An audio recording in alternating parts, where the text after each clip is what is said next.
It's Captain Kevin here. We are currently sitting at the Baltimore, Washington, Thurgood Marshall International Airport in the good old Boeing 747-400, where the local time now is 14:02 p.m. in the afternoon. And the purpose of today's video is to go over a flight that was covered on the PMDG forums that was being used as a baseline for an unofficial tutorial flight. So this is going to be a little bit more in-depth than the previous video I did with the PMDG introduction tutorial flight, in the sense that we are starting from the gate and we're going to do the full flight planning for this. The flight we're going to be operating today is from Baltimore to New York's John F. Kennedy International Airport, and this was a flight that was being used on the forums for an individual who is trying to figure out how to work the airplane. So we are going to start with setting up the airplane, and we're going to go over the flight plan here. We are at the gate right now. We're hooked up to the APU. I'm sorry, the GPU. So nothing's set up right now. I haven't even loaded the fuel yet. So we're going to go over the flight plan here. So here's a look at the flight plan. The critical pieces of information here: our initial altitude is going to be flight level 270. So for this flight, we'll be operating at flight level 270. We will be operating at a cost index of 372. Now, mind you, this is my airline's procedures. Your airline may vary. For the purposes of this flight, we're not using any winds or any kind of weather, so we've got good weather here. So we've got 314 passengers plus their bags plus 16,000 pounds of cargo. And then as far as our weights are on the low side. It's a relatively short flight. Block fuel for this flight, 54,562 pounds, so we'll load about 55,000 pounds. Departure time 1854 Zulu, although if we get set up early, we'll depart then. And then there's our takeoff data. We're just going to do a full thrust takeoff, so I'm going to go ahead and ignore all this, and we'll start getting the flight set up. And this is the route we're going to be flying. So first of all, let's go ahead and load the fuel. We need, how much did I say we needed? 54,562. I'm going to call it 55.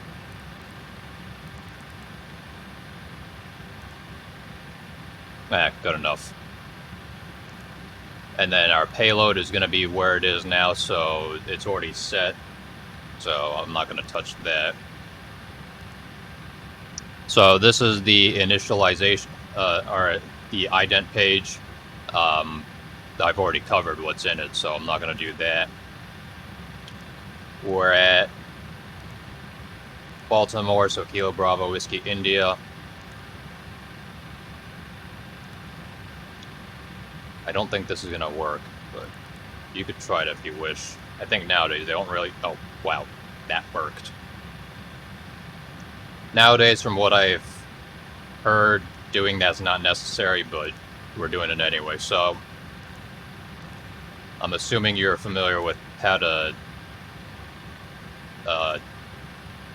what everything actually does, and if you haven't, I would suggest checking out the previous video. So I'm not going to go into too much detail. We are flying my airplane today, specifically this one. So, hence the use of my information. Right. For this flight, we are going to use the ACARS. So we go to pre-flight. Kilo Bravo Whiskey India. Kilo Juliet Foxtrot Kilo.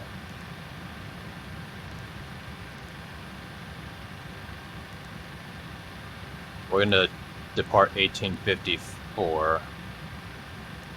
And the total flight time is only 34 minutes. And then we'll go ahead and connect that, let it sync.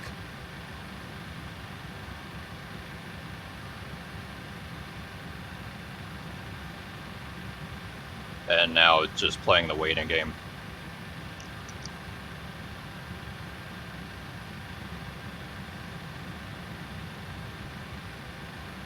The ACARS was not used on the introductory flight. In fact, it wasn't even in existence at the time the tutorial flight by PMDG was written. So now that it says send, we're going to go ahead and request the route. Hit request.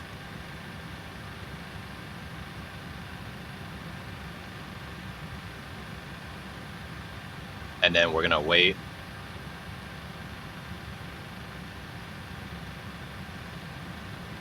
We're going to load that. It says invalid entry, will clear that. That's been an issue since it was implemented, and supposedly that's something to do with the PMDG's global flight operations that's going to be implemented soon. All right, so now it's all set up. We can see the waypoints are there.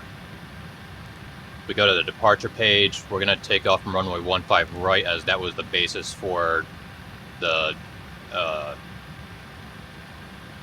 flight that was being operated in the PMDG forums. The departure we're using is the Paleo 3 departure. So we'll select that, and then Atlantic City transition. And then you can see that's dialed in there. We are flying the straight to Cameron, so we're not going to enter in an actual arrivals procedure for this. Because if we have a look at the Cameron for arrival, the last waypoint is Cameron, so we'll already be there, so you can't really enter in the arrivals procedure if,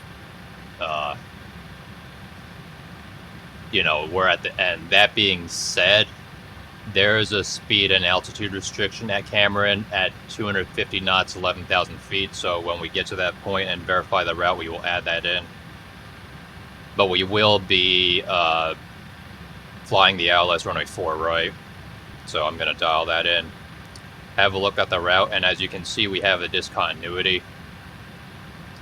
I did mention in the previous video with the tutorial that, well, I mean, going off the introductory tutorial flight manual, it mentioned that this was a possibility, and this is one example where this is happening. But we're going to go over to the legs page, and then go to the plan mode. I'm going to go ahead, verify the routes, and then kind of go into detail what the procedure actually is. So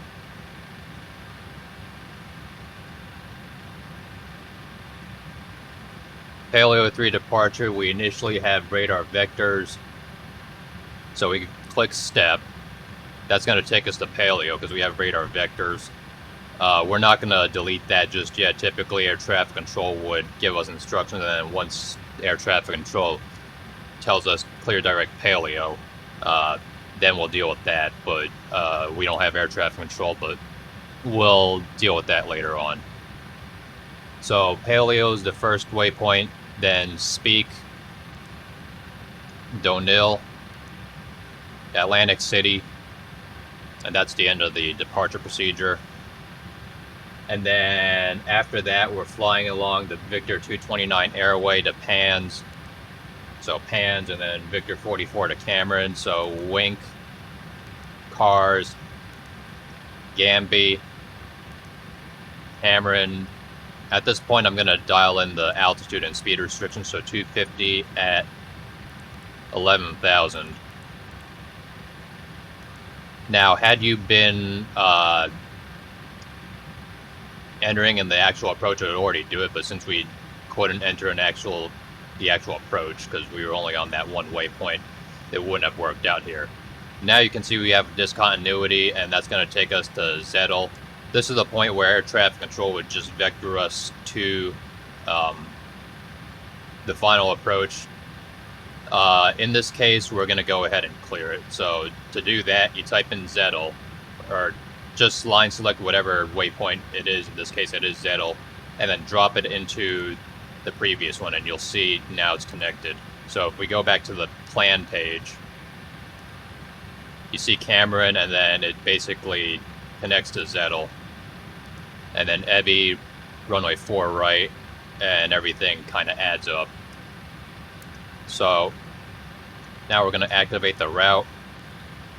Because we use the ACARS, it's going to automatically get the wind data. Now note that this is aircraft specific. If you have it set to where the airplane doesn't do it automatically, it won't do it, but in this case we do. So just to make sure, I'm going to type in the altitudes here. So 270, 290, 270 is our cruise altitude. I'm going to use 250. Let's say 310. Go back to the route data, click load, go to the VNAV, descent page, forecast, and then we'll load that.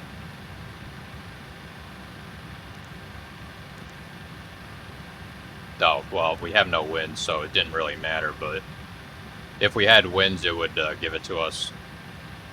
Oh, you know what, because I don't have active sky running either. Well, it doesn't really matter because we have no winds anyways. So we're going to go ahead and start entering stuff in now. If anyone remembers the 2 boxes, the zero fuel weight and the gross weight box being empty, all of a sudden we have numbers dialed in automatically, but they're in a smaller font. That's because this particular airplane is equipped in a manner such that it'll do that. Not all airplanes are like that. The PMDG aircraft that was being used for their tutorial flight didn't do that. So this will vary by airplane. In this case, we have the gross weight with the arrow next to it, so it's kind of like setting the V speeds for takeoff. We're going to go ahead and select it, and then that's done. The reserve fuel for this flight. Now, I should point out, this is going to vary for every flight you fly. On our flight plan, and specifically our flight plan, 25,237 pounds, I'm going to type in 25.3.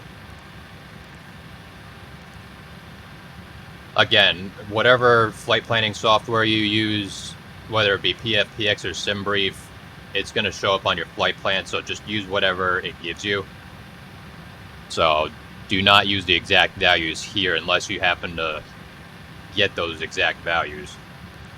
Cost index for this flight is 372. Again, this is airline specific, so you might have something different, which is fine. Our cruise altitude today is going to be flight level 270, so I'm going to dial that in. And then step size, you could leave it alone, or you could, I mean, I'm just going to type in 0, but it's not going to really matter here. Basically, what happens with the step size is it'll calculate when you can step climb. In this case, we don't want to step climb, so just to be sure, we put in 0, but as I said, it wouldn't have made a difference. So we go to the thrust limit page. We're going to do a full thrust takeoff today, so we'll just leave that alone. Go to the takeoff page. We're going to do a flaps 20 takeoff. Let's see. V speeds on the FMC, V1 121, VR 125, V2 145. And then the speeds on the flight plan, I see 128, 132, 144. So for V1, I generally go with the lower speed, so 121 it is. VR 132 on the flight plan, 125 on the FMC. I'm going to use the higher one, so 132. And then V2, 144, 145, I'm going to go with the higher one, so 145. And then the trim CG, you just click on it, and then it'll give you a trim value. And we have a trim of 4.1. So now we're going to go ahead and do, you know what? I'm going to go ahead and do the arrival planning for the simple fact that we're operating a fairly short flight, and I would like to get the briefing done. So I'm using other software to figure this out. So we're landing runway 4 right. The planned landing weight based on the flight plan is 541,862. And you can see here, this is based off of that. We're going to do a flaps 30 landing today. Landing mode, I'm going to select auto land. I don't know if that actually does anything because I've never done an auto land before. Let's do an auto brakes 3 landing, and then we'll calculate that. So auto brakes 3 gives us a margin of 1,029 feet. We'll land with we'll land in 7,371 feet. You know what? Actually, I want to do auto brakes 4. So the VREF is 142, final approach speed 147. As I said in the previous video, you want to have at least 5 knots on your speed, your VREF speed. So if you have winds and gusts, then it's going to be more than that. But for the purpose of this flight, 5 knots is good. So our final approach speed is going to be 147. So we got that dialed in. Well, not dialed in, just calculated.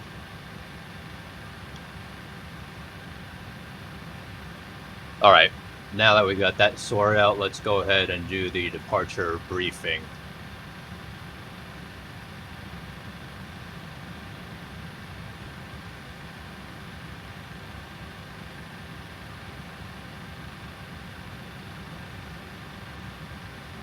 All right, we're here at the Baltimore Airport, gate Delta 11, which is somewhere around this side. We're gonna push back and then taxi down Papa all the way around to runway 15 right, and then take off from there.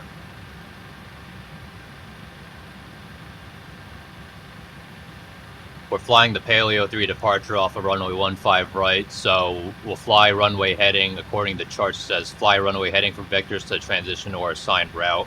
So we'll get airborne, get radar vectors, and then Paleo, speak, do-nil, all the way up to Atlantic City, and that's going to complete the arrivals procedure. And we've already checked to verify that that's correct in the FMC.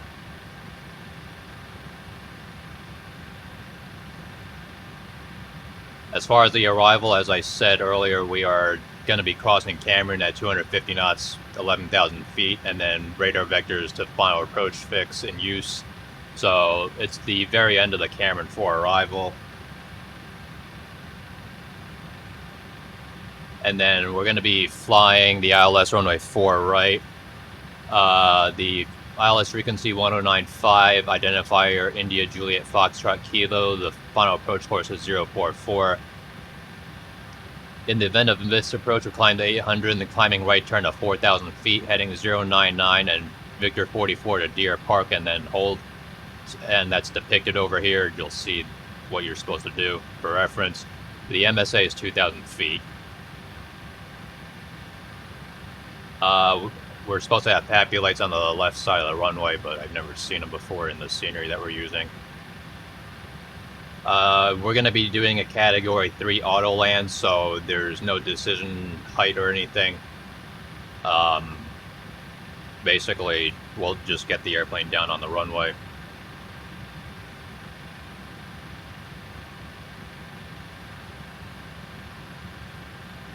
Once we touch down, I'd like to get off at Foxtrot, taxi to cross 4 left and left on Alpha to Kilo Foxtrot to our gate. And then of course I'd like to be stable by 1,000 feet and have the checklist completed by 1,500 feet. So as far as the takeoff, we're doing a flaps 20 takeoff. V1 is 121, VR 132, V2 145, where it's a full thrust takeoff. Trim is going to be 4.1, CG 24%.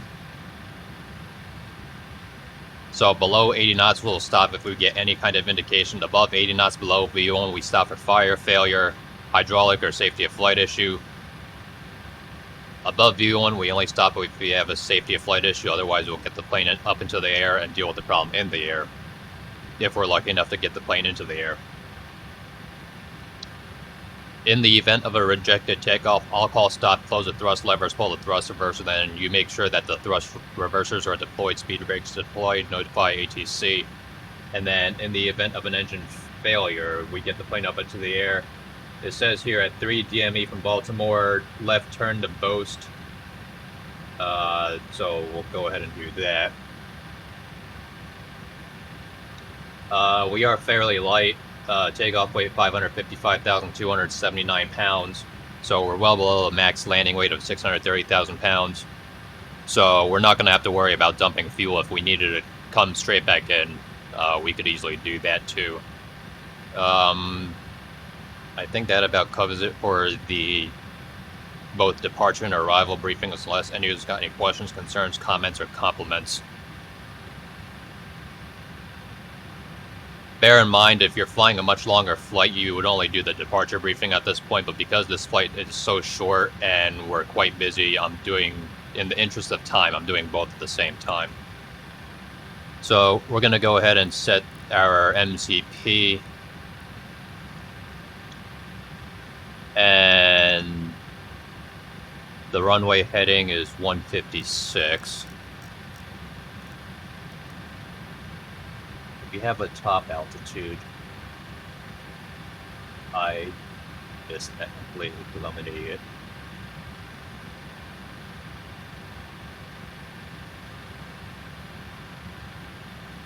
Initial climb by ATC, so no. I'm gonna stick 5,000 in there. Go ahead, turn on the flight directors, arm those. So the airplane is all set up now.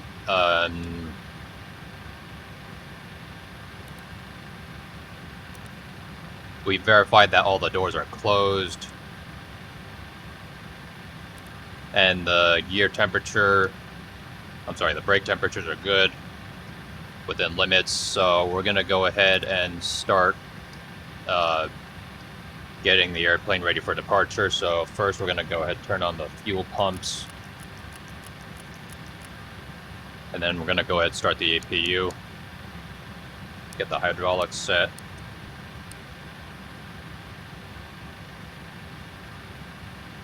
And trim for this takeoff is 4.1. All right, we got that set. And I'm gonna go ahead and set the parking brakes.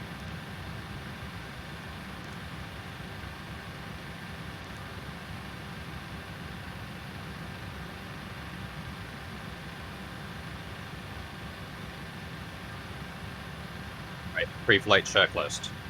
Oxygen tested 100%, flight instruments, heading is 288, altimeter 299er, 160 feet is checked on both sides. Parking brakes are set, fuel control switch is cut off, fuel quantity 54,562 is planned, 55,000 on board, pre-flight checklist completed. All right, we do have the APU running now, so I'm gonna go ahead, get those online. And then we could go ahead and disconnect the ground power and the ground air.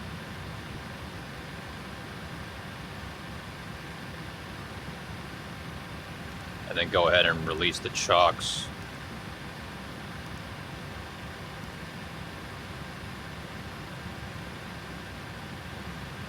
All right, we are fairly early, but we are ready, so I'm gonna go ahead and call for push.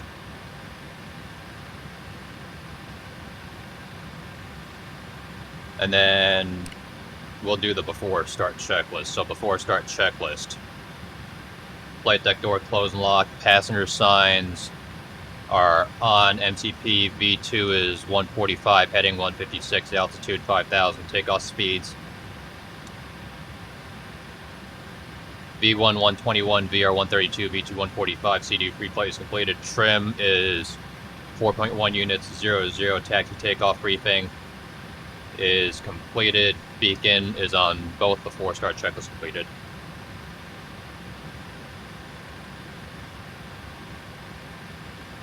Hello, Captain. We are ready for pushback.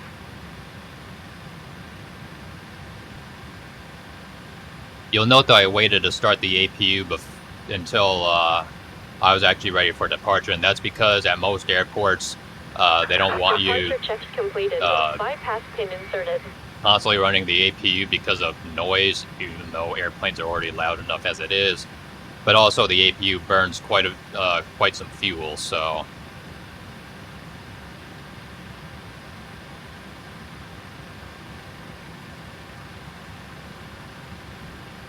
Now we're just waiting for the push to happen.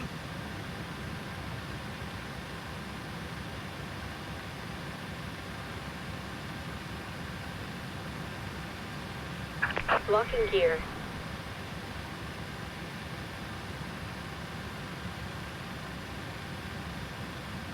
Release parking brakes. Brakes released. Commencing push. We'll get that chronometer started. Clear. Start at will. Again, that part varies based on your airline's procedures. I'm going to start engines 3 and 4.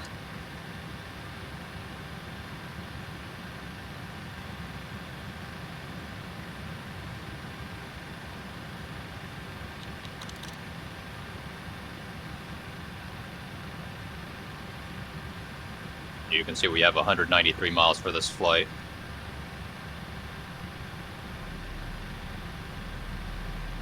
This airplane is equipped with auto start, so it'll automatically put in the fuel. However, it is good practice not to start the not to engage the engine starters until you're actually about to start the engines, because if you have an airplane that doesn't have auto start and you engage the start switches, the engine's going to start turning right away, and that would be very dangerous, so you don't want to do that.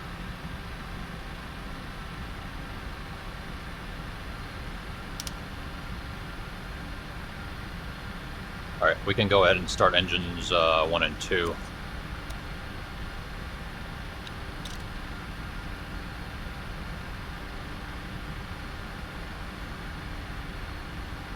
You typically keep your hand on the cutoff switches in case you had to shut the engines down, but obviously in the simulator you're kind of limited because most people don't have complex hardware like I do where you could actually do that.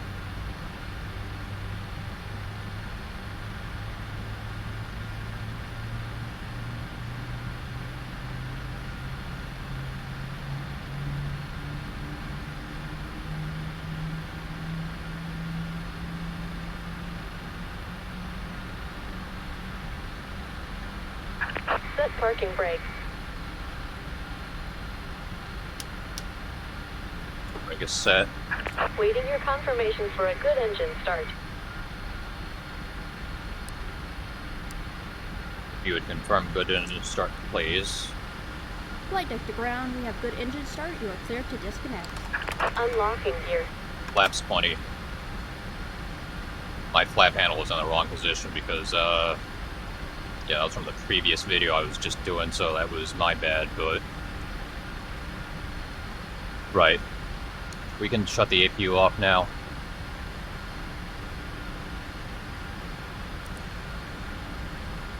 Tow truck disconnected. Bypass pin removed. I always wait for confirmation. Right is clear.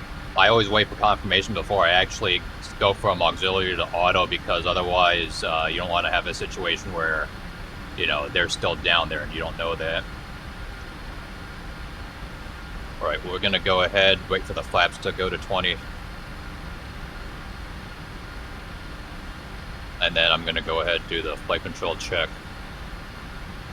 So, right rudder, neutral. Left rudder, neutral. Pull down, neutral. Pull up, neutral. Pull right, neutral. Pull left, neutral. Before taxi checklist. Anti-ice not required. Recall items are checked. Auto brakes, RTO, flight controls are checked. Ground equipment is cleared before taxi check is completed.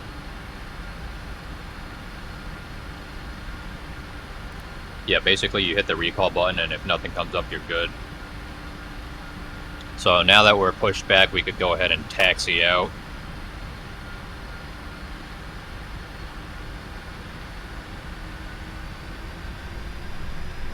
By the way, the checklists are airline dependent. I've actually did a bit of customization for this checklist, so if you're flying for a different airline and you happen to have their checklist, it might be different from what I'm using right now.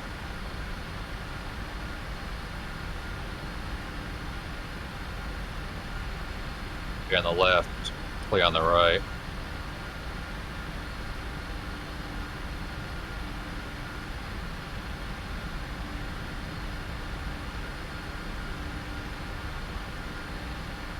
You don't want to be taxiing the airplane too fast, especially if you're going around a turn.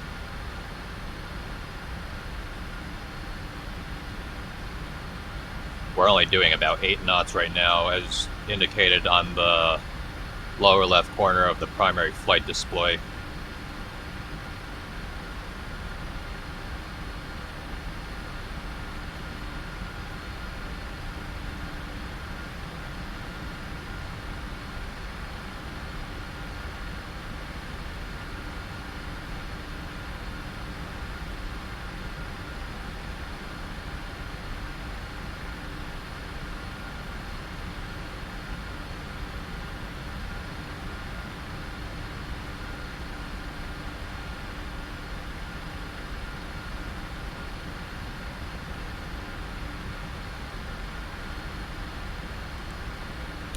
Flight attendants prepare for takeoff.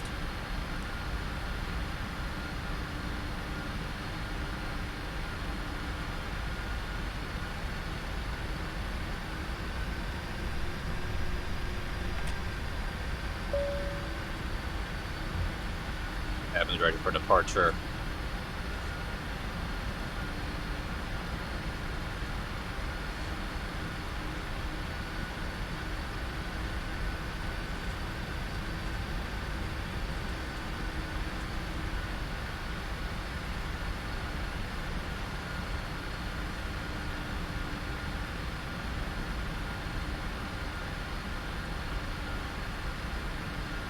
Now you have to remember that you're moving a very heavy airplane around that's got a maximum takeoff weight of 875,000 pounds, and so you don't want to be going too fast. If you go too fast, you could skid the airplane. But you've got 18 tires, so you don't have a whole lot of surface area compared to the size of the rest of the airplane. I know I'm not fully centered, but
right now that we're on a straightaway and we're basically parallel with the departure runway, so we could go a little bit faster. You don't really want to go more than 20 knots.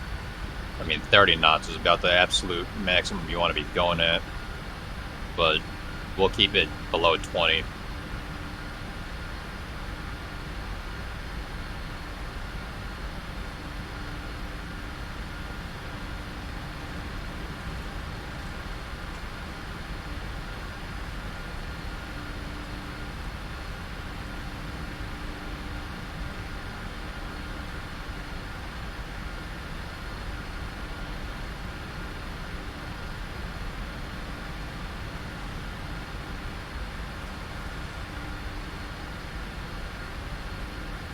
off center here, I know that.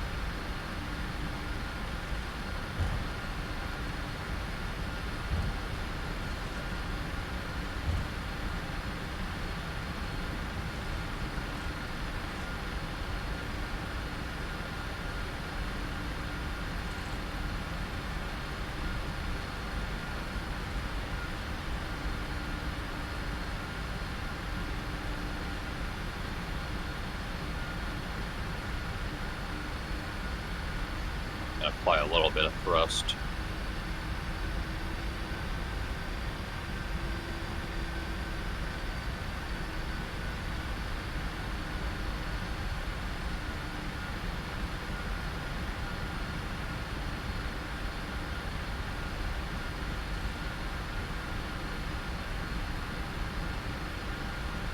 Alright, we're getting near the runway, so I'm gonna go ahead and do the before takeoff checklist. Before takeoff checklist. Flaps 20 is planned, 20 is set. Cabin is notified. All throttles are armed. Weather terrain, weather on my side, terrain on Nat's side. Transponder is TARA before takeoff checklist completed. Again, your checklist may differ for your airline. I think the generic Boeing checklist only has flaps on the before takeoff checklist.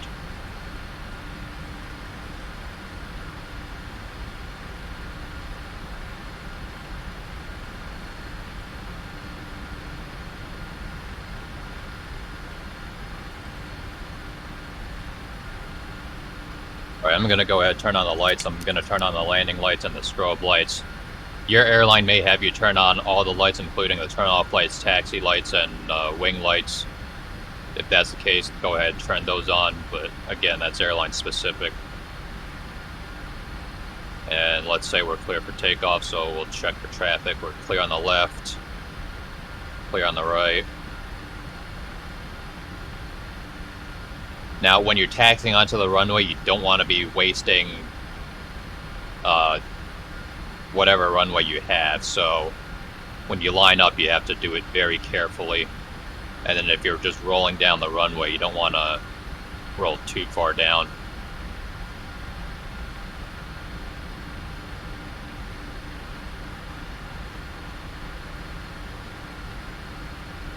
That wasn't really the best lineup.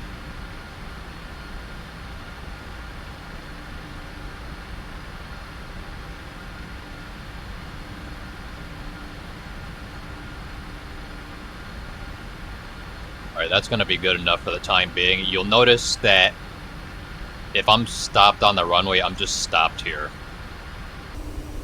I've only used up about this much runway. Okay, I'm not really lined up properly. I'll fix that on a takeoff roll, but basically you don't want to be using up too much runway, because when you do your takeoff performance calculations, it's based off of a given runway length, and if you start going down the runway before you apply takeoff thrust, you're just wasting runway. Also, when you apply thrust for takeoff, you do have to make sure the engines are stable, but you don't want to wait for too long. So I'm going to assume you're familiar with everything that's going on so far and what's supposed to happen for the takeoff. If not, you might want to revisit the previous video. So we're going to get going.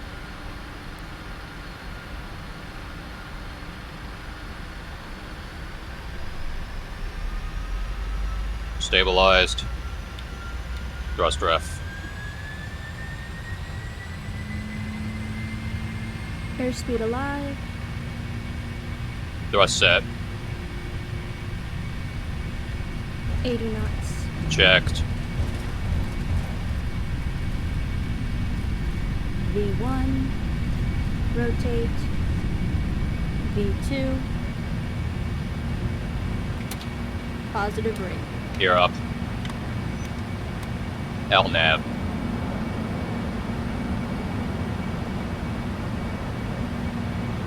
VNAV.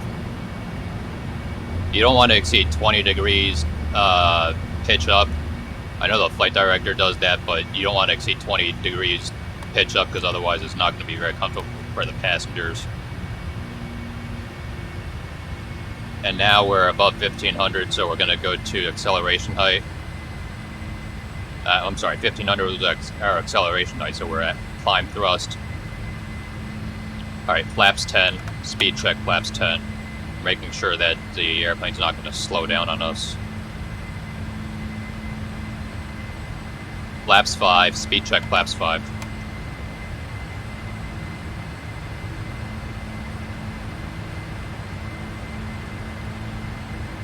Flaps 1, speed check flaps 1. You'll notice I'm waiting till I get past the markers on the PFD before I actually go ahead and bring the flaps up. So flaps up, speed check flaps up. Right, I'm going to go ahead and engage the autopilot now. You'll see it's engaged.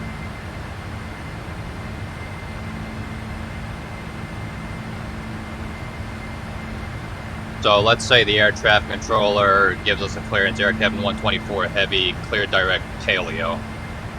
So we'll drop that in where the vectors are, and then we'll go ahead and do that. Alright, we got VNAV out because I was at 5,000 initially. Let's go to flight level 270.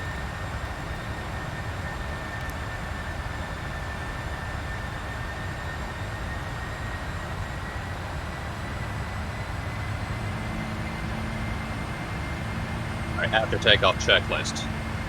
Landing gear up and off, flaps up after takeoff checklist completed.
Them flap markers are basically the minimum maneuvering speed for a given flap setting, so if you're going to go slower than that, you really need to have the flaps extended.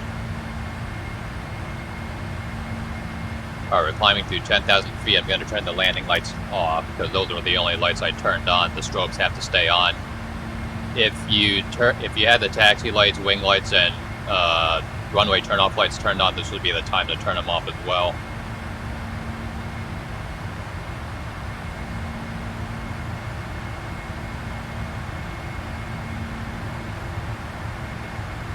Of course, you want the heading on the MCP to be in the direction the airplane is facing.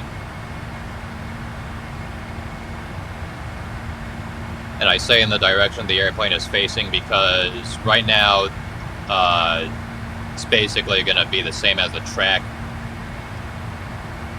But this white arrow here,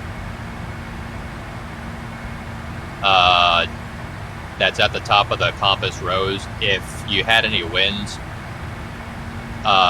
it would be in a different spot. It'd be off center because it's basically showing which way the nose is pointing to maintain the track that you're flying. So now that we're kind of level, we're going to put it to 09 or 8. Right now with no wind, it's going to be dead center because obviously the airplane's not having to turn the nose in a different direction to, you know, maintain the track you're trying to go on. But if you had like a crosswind or something, your nose might be facing a different direction.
passing flight level 180, so we're going to set the altimeter to standard.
Alright, passing flight level 250 now.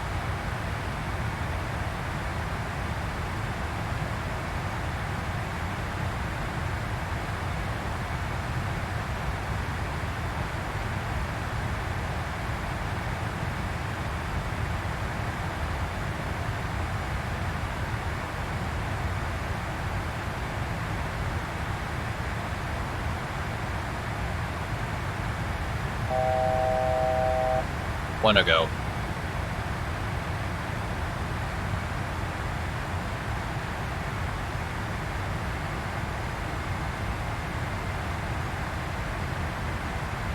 Speed being an F path, you can see the airplane's just leveling off now at the top of climb.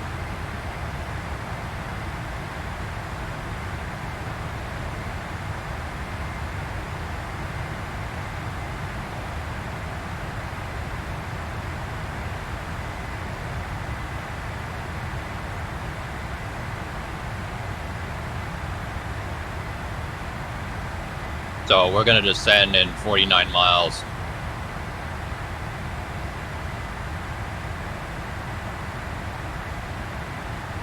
We've already briefed the approach at this point. I'm going to enter in our speeds. Flaps 30, VREF 142, so our final approach speed is 147. We did plan on auto brakes for landing. All right, let's do the descent checklist. Descent checklist. Recall items are checked. Notes are checked. Auto brakes 4. Landing data.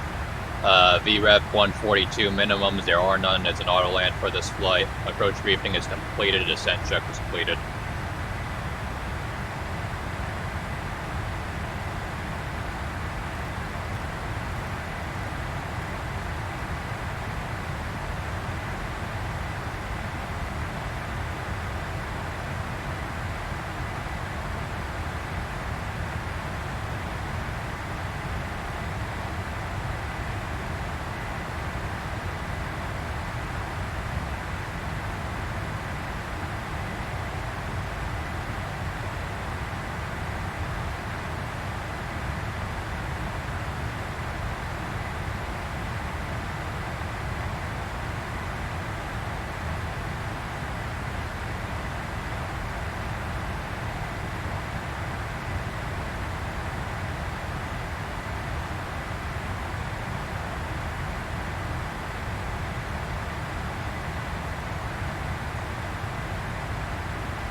We'll be up here for another 3 minutes before we start our descent.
Alright, at this point, if you haven't set the lower altitude, the FMC is going to tell you reset MCP altitude. And that's just telling you, a pilot, you need to set a lower altitude. For this purpose, we're going to set 2,000. Normally, the controller, you set, like I said in the previous video, you're going to set the altitude to the lowest altitude that ATC clears you for, but in this case, we don't have ATC, so we're going to assume we can go straight down to 2,000.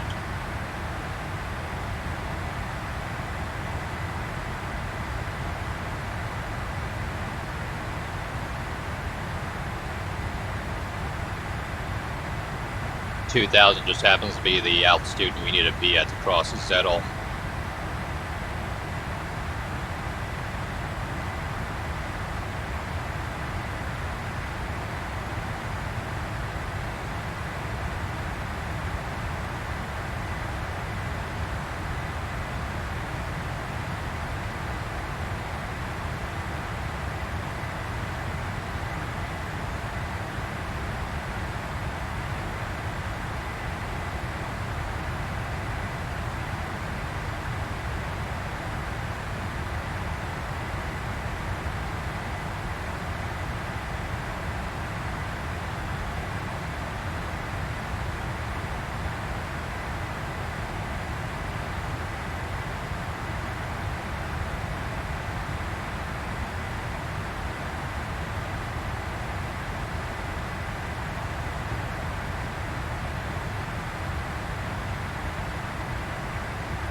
Coming up on the top of the descent now.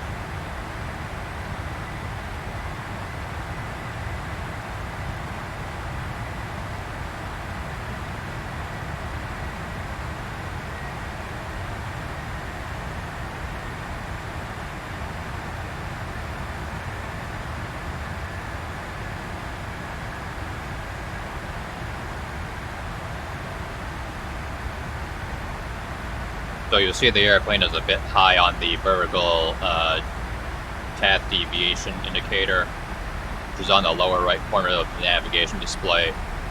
But that's because we've just started the descent, and yeah, it'll sort itself out basically.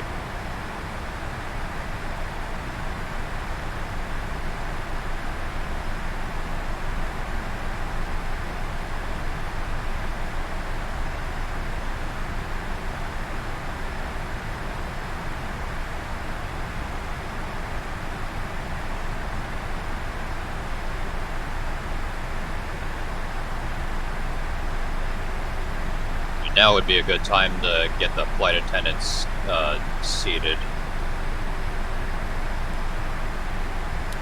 Flight attendants prepare for landing. I mean, I doubt they got up in the first place, but...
Alright, flight level 180, timer set to local airport setting, which, because we're not using any weather, is 29 or 9 or 2, so nothing really happens here.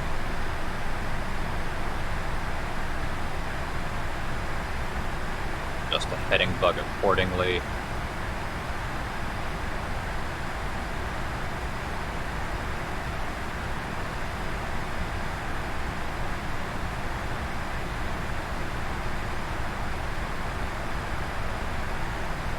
They're a little bit high. I'm going to hold the speed brakes to slow the airplane down.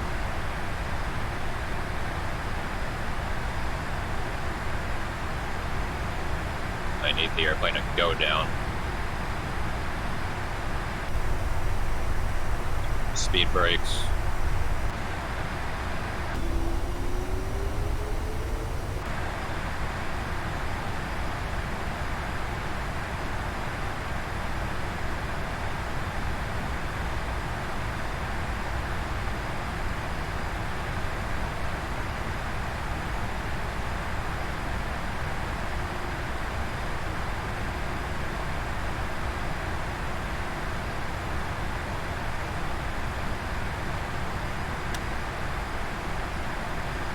Now that we're back on the VNAV path, we'll probably need the speed brakes again just to make the altitude restriction. Because we have to cross Cameron at 250 knots, 11,000 feet.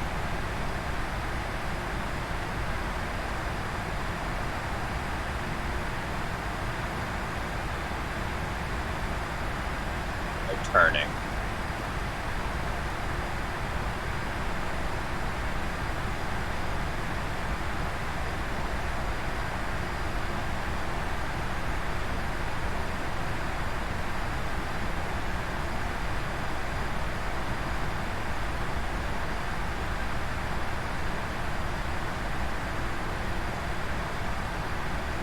Whether we can actually make that speed restriction, I have no idea.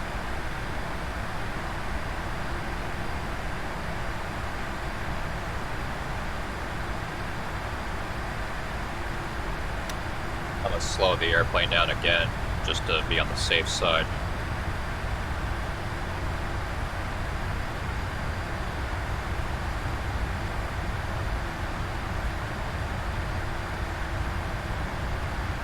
Do note you are flying the airplane, so if the airplane, like even if you have the airplane on autopilot, if it's doing something you don't like, then you're going to want to do something about it.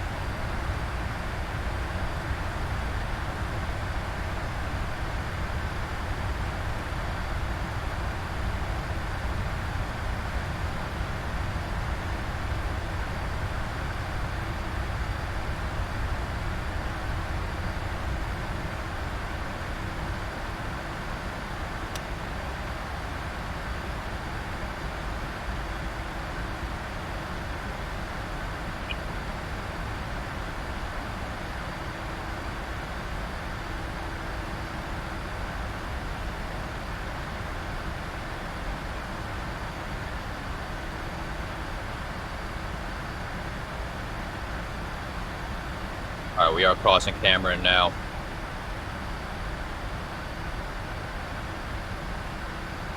And the airplane's going to speed mode just to pick up the speed. Now do note, if we look at the airspeed tape, our VREF speed is 142, so our flaps up maneuvering speed is 222. And that's because that speed is VREF 30 plus 80, so 142 plus 80 is 222. That just means that if you need to go slower than that, then you need to start dropping the flaps. That does not mean fly at that speed. Because there is no point in the forum that I ever mentioned fly at that speed.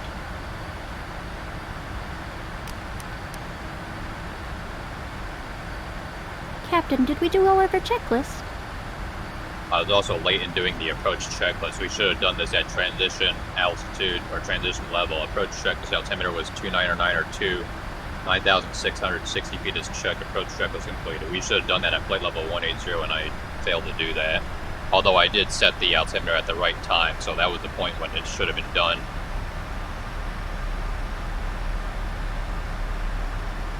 Now, as far as the forum post, I issued a challenge. So basically, the challenge here was not to slow the airplane down too early because, as I saw on the forum, somebody was having that issue. And you can still land the airplane perfectly fine without unnecessarily slowing down so early.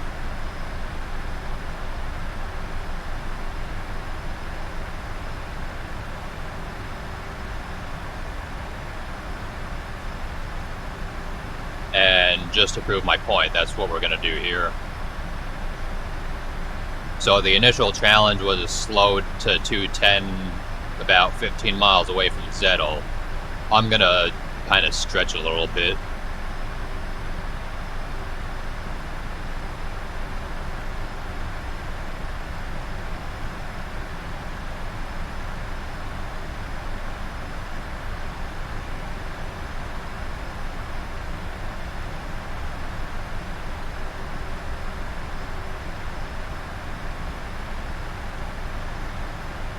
So the localizer is showing up now on the PFD. I typically wouldn't arm it this early because if you're flying, especially if you're flying online with ATC, they might give you a vector or something, and you don't want to have a situation where you're turning towards a localizer when you haven't been given clearance to do so.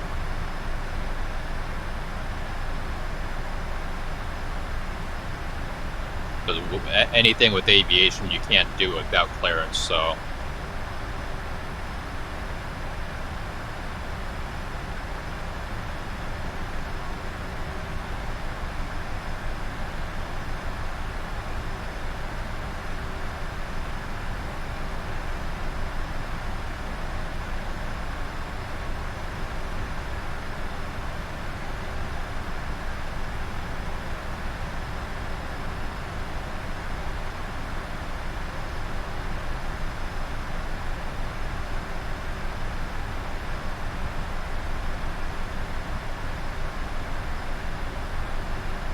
Alright, we're about 12 miles from Zettel, but I'm going to make it a bit interesting. I'm going to slow at 10. So at 10 miles from Zettel, I'm going to slow to 210.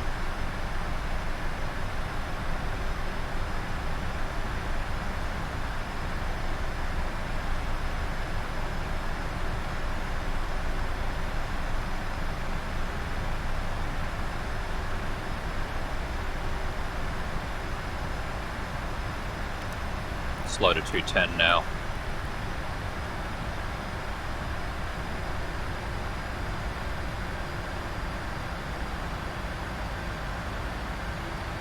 Flaps 1, speed check, flaps 1. At this point, I'm anticipating when the flaps are going to come out because you don't want to extend the flaps too early. So as you can see, we're at flaps 1 right when I went through the up marker. Now I'm going to wait till about 5 miles before I slow down to 180. I issued the challenge at 6, but...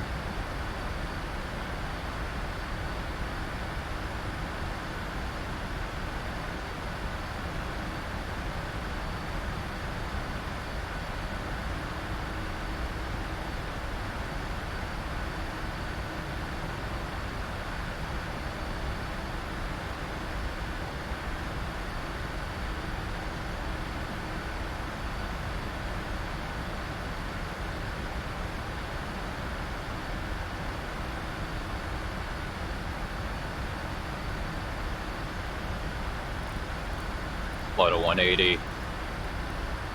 Flaps 5, speed check flaps 5.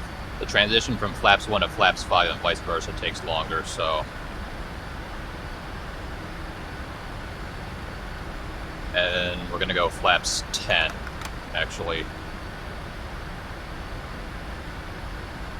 Alright, now would be a good time to arm the localizer. Actually, you know what? I could go ahead and arm the approach. Because typically, if the controller clears you for the ILS, you could go ahead and do that. It really depends on what it is the controller clears you for.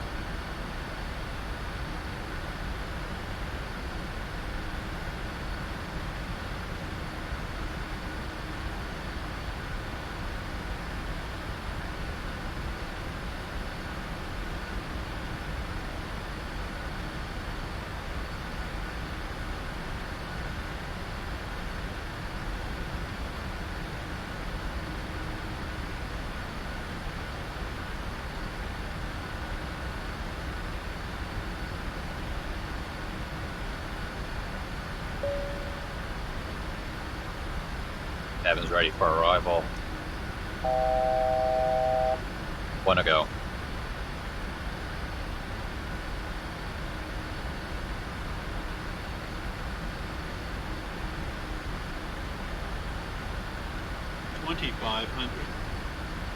There's the localizer capture.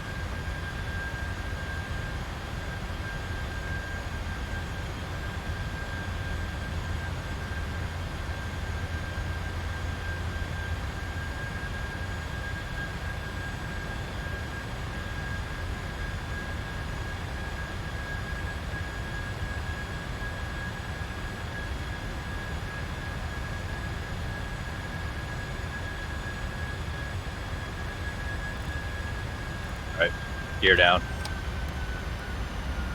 Slow to 160. Flaps 20. Speed check flaps 20.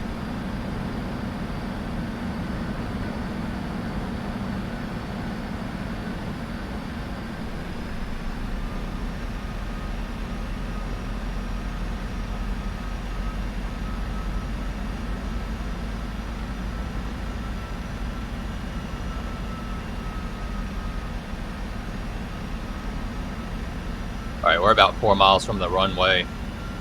I know, like, if you fly into London Heathrow, they might have you at 160 until you're 4 miles out. So now we're gonna wait till we're 4 miles out, slow to 147, flaps 25, speed check flaps 25. Actually, we could go to flaps 30 even. Landing checklist. Cabin notified, speed brakes armed, gear down, flaps 30, landing checklist completed. 1,000 feet, stabilized, miss approach altitude, 4,000 is set. And we do have land 3 active, so roll out and flare are armed.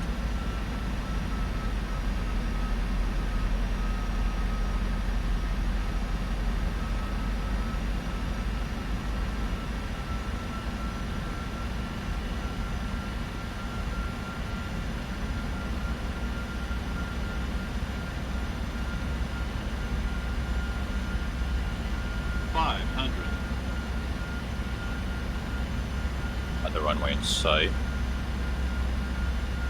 400.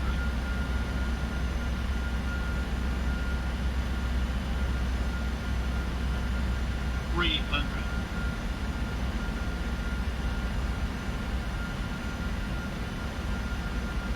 200.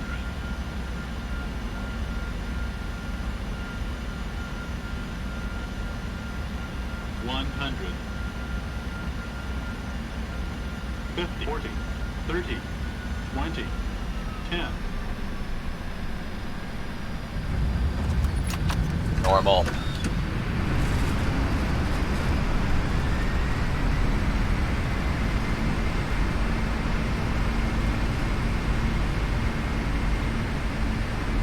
Knots. 60 knots. Alright, manual brakes.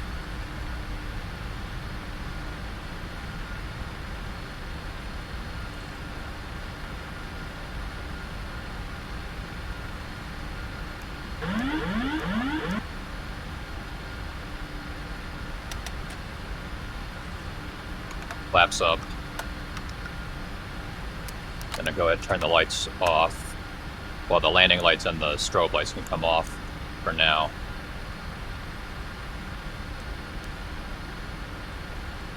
Go ahead and turn the weather radar off because we don't need that. And then we're gonna go ahead and put the trim back to 6.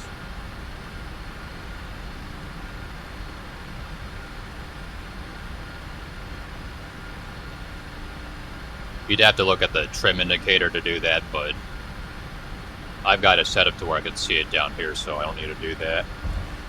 Just go ahead and select our gate.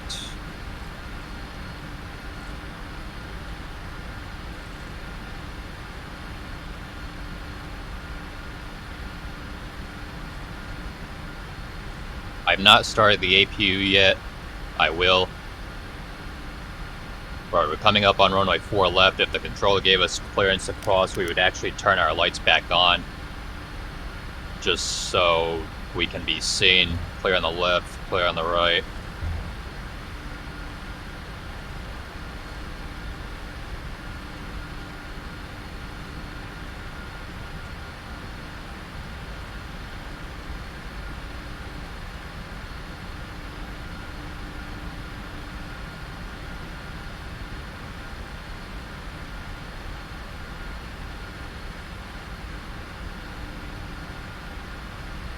Now we're off the runway, so we can turn them back off.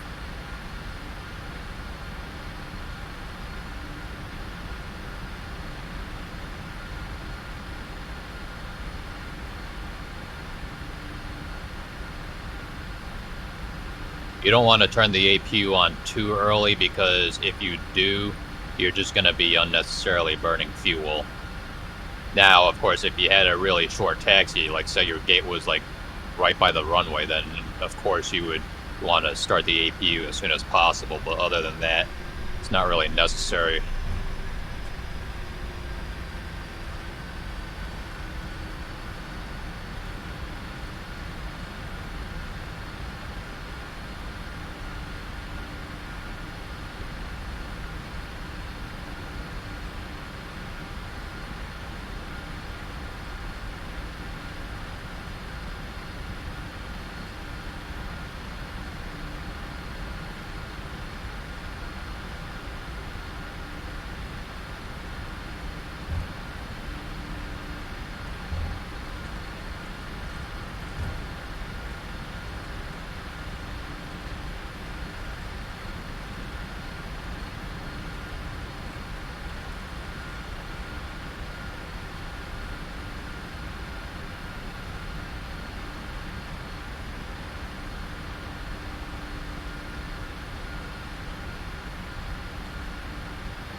Alright, we're getting near our gate, so now would be a good time to start the APU.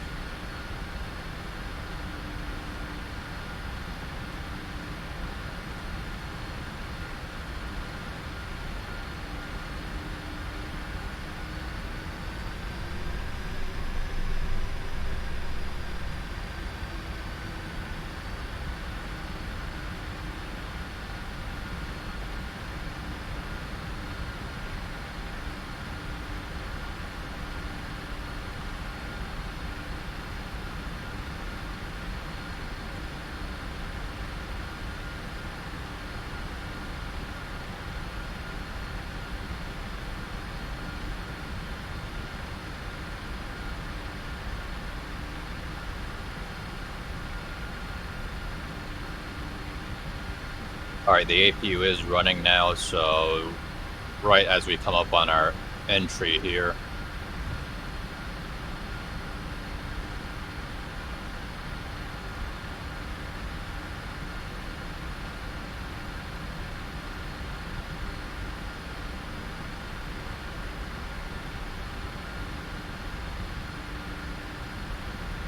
Now, typically you wouldn't put the APU online until you were actually pulling into the gate, but because normally that'd be the first officer doing that, and of course in the simulator we don't have one, so rather than have to deal with that, I'm just going to go ahead and put it online now. You do need to do this because if you don't, you will be running on battery power, and so the airplane will basically cut power to a lot of things. The battery can only do so much.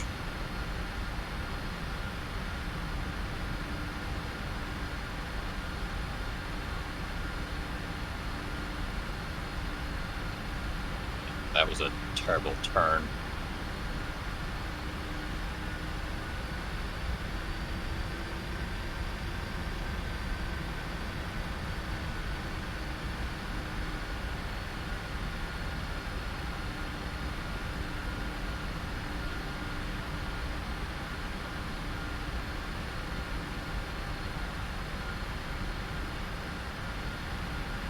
You don't want to be going super fast going into the gate, because that wouldn't be good. Not a race to see how fast you can get in the gate, it's more a race to see how safe you can do it.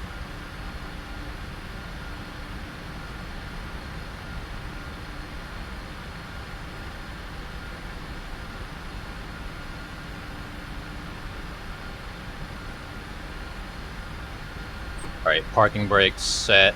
The APU is hooked up, so shut the engines down.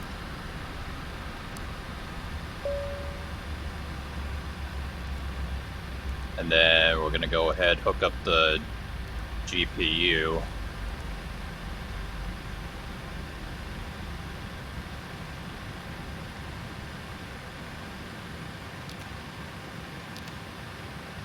Now that the GPU is hooked up, we could go ahead and shut the APU off.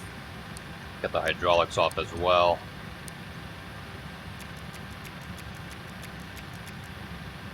And brakes released.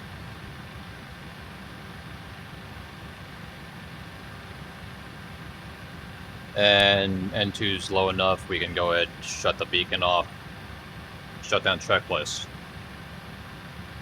Hydraulics panel is set, fuel pumps are off. Laps are up, parking brakes released, fuel control switch is cut off, weather radar is off, shutdown checklist is completed.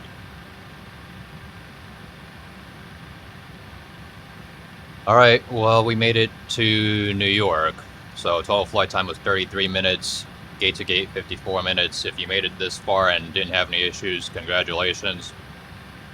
Have yourself a victory Coke.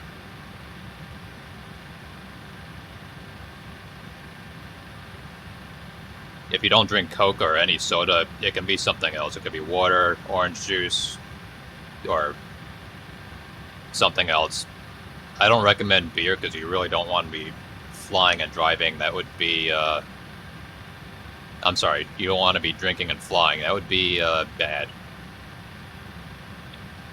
In any event, Hope you enjoyed the video. Hoped it helped. And in the next video, we're going to do something with a little bit of a more complex approach and departure. Well, not necessarily complex, but it's a little bit more involved. So we'll see you then. Good day.